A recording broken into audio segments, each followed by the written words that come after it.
This is one of the more fun mashups, or is it matchups, I've had the luxury to do for the fast lane car. Over here we have a 1970 240Z, a Datsun. And over here we have, well, a direct line descendant of this car, the 2015 370Z Nismo Edition. So let's take them for a ride, let's mash them or match them up and see what we can find out by driving 40 years or more of Z's back to back. And that is coming up next on the Fast Lane Car.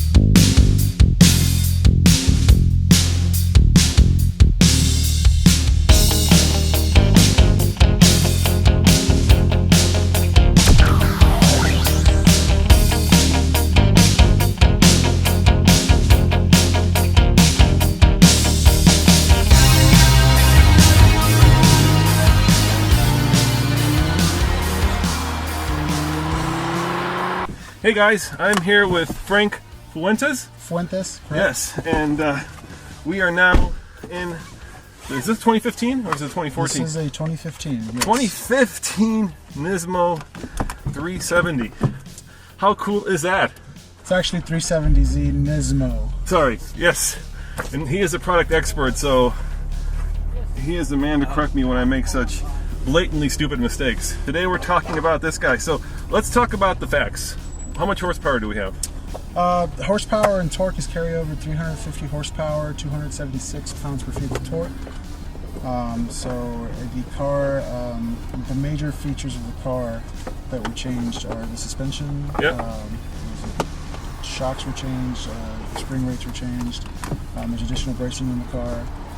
We have a brand new body kit. The body kit was redesigned in order to have a more we don't want to say mainstream feel, but there was a lot of negatives that we received feedback on from the old body kit, primarily with visibility because of the big tail wheel. Yeah. That was one of the wheel tail. See, I'm going to correct you. Yeah. Well, there you go. Now we're even. There you go. So that was a big thing in the car, but engineering has told us that there was no sacrifice in performance. It's very quiet. Huge exhaust pipes, but nevertheless very quiet. Oh yeah, there we go. So the engine is the same as a regular Z, but it's all about suspension and aerodynamics. And well, it's not the same as the regular Z. It's a carryover from the 14 Nismo. Nismo, yeah. There's 18 horsepower improvement over the regular Z. Regular Z has 332. Nismo has 350. So we've got more power. We've got more torque. Correct. We've got more whale tail. No more whale tail. How popular are these? Do people love the Nismos? Yes, actually, in the U.S. market, we launched the car at Z Days, which is a huge enthusiast event, and you're going to go right here. Okay. In that event, you have everything there as far as tuners, pure enthusiasts, collectors, and the reception for this new model was overwhelmingly positive. Oh yeah, and there's a speed limit. I love how it matches the downshifts, how it blips the throttle. That's such a cool feature. It feels like driving a race car. Yeah, that's one of our more popular features. It eliminates any mistake that the driver can make as far as throttle input. You can turn it off, so if you're a purist, you can turn it off and you can do your own heel to toe, because that's what it's mimicking. You know, it's funny. I was a kid when Car and Driver and all these magazines were in their heyday, and all the writers would always talk about heel and toe and how how important that is. And I remember as a high school kid, I would always try to do that, and I could never accomplish it. And now that I'm older, I'm like, that's just silly. Unless you're a race car driver, you're never going to be doing that, right? And they would always complain, oh, you can't do heel toe, it's not close enough apart, not far enough apart, blah blah blah. And I'm like, you know what? That's got to be so into the race scene to actually be doing that, because let's face it, most people use these cars as cool everyday drivers, right? Correct. Right, and if you're actually heel towing this thing going to the 7-Eleven to get a Slurpee, Well, if you're, it's probably not the right use of that technique. yeah, if you're into drift racing, maybe you will drift into the parking lot at 7-Eleven. I don't know. Or it could be that I'm not good at it. No, I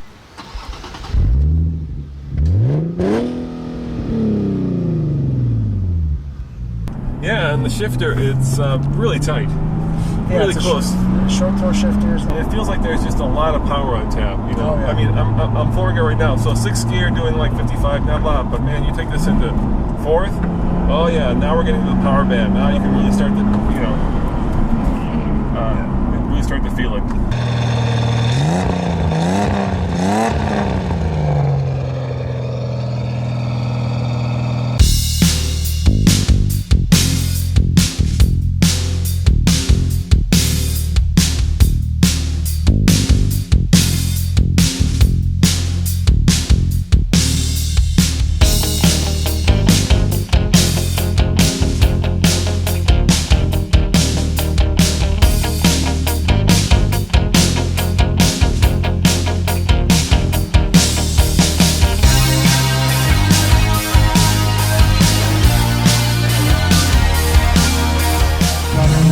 Oh yeah.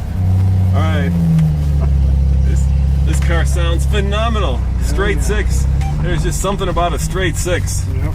Oh, and the brakes aren't as good. I almost ran The the brakes Frontier. are not as good. No, I'm not sure if it brakes a power assist or not. So I'm betting they're not. let's find out what kind of horsepower this thing has. Yeah, see ya. Yeah, thank God for the internet. You're good. We're good. All right, here we go. Oh yeah, sorry. No rev matching there. No rev matching there.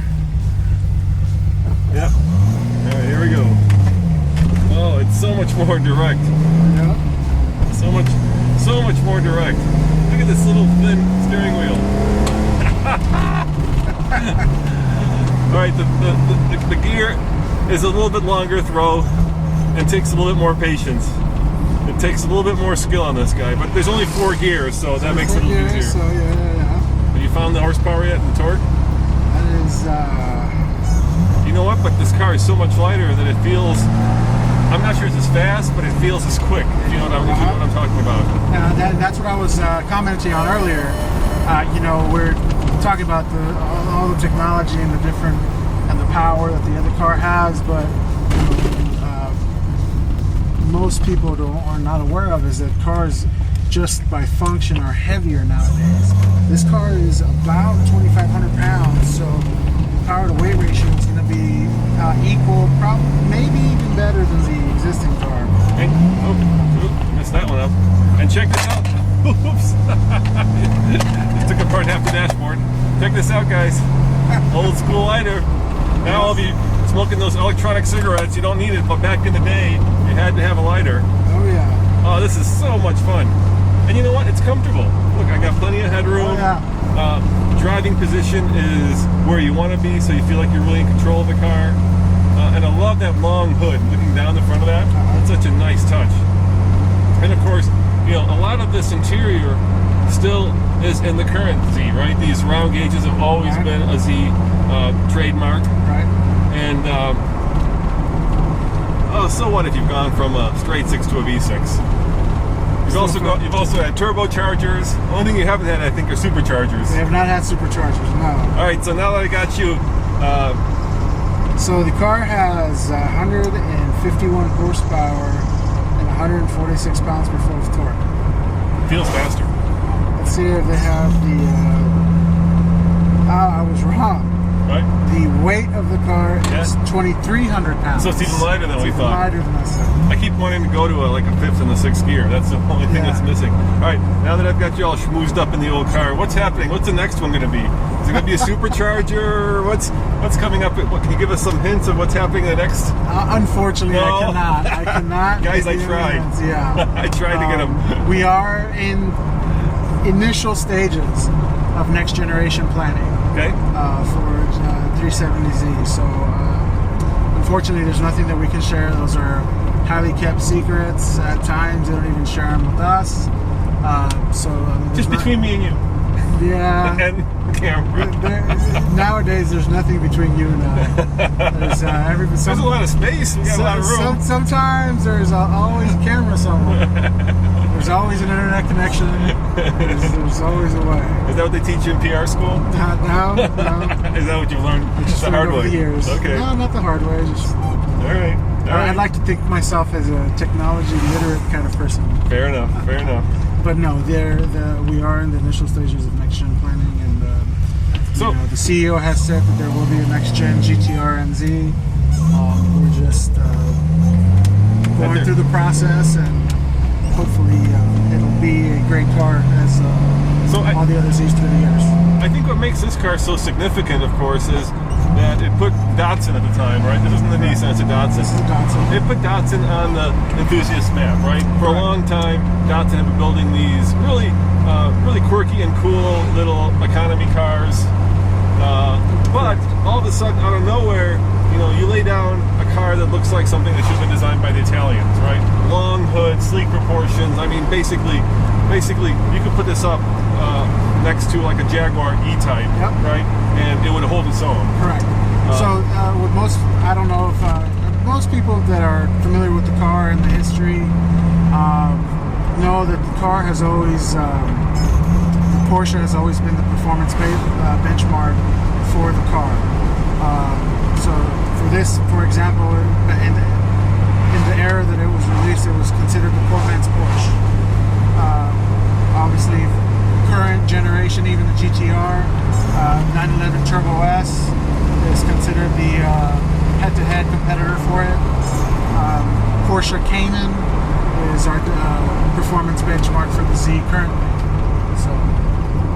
And it brought it. I mean, that's the key. It brought it, right? It brought style, it brought comfort, it brought speed, it brought handling, and you can still feel it today. I mean, it's such a direct and linear driving experience. Of course, I do miss the power steering, but you know what? That's part of the charm of this. 42,433 miles is what's on the odometer. That's not a lot. All right, gang, I have to be completely honest with you. I like that car. My brain says that is a much better car, but my heart says this old Z is so much more fun to drive. It's direct, it's immediate. You can hear the straight six, you can smell the gas. It's just a hoot. So, if it were my money, heck, I'd get them both. As always, this is Roman reporting for the Fast Lane Car. Check out tflcar.com for more news, views, and of course, everyday reviews. Ciao, see you next time.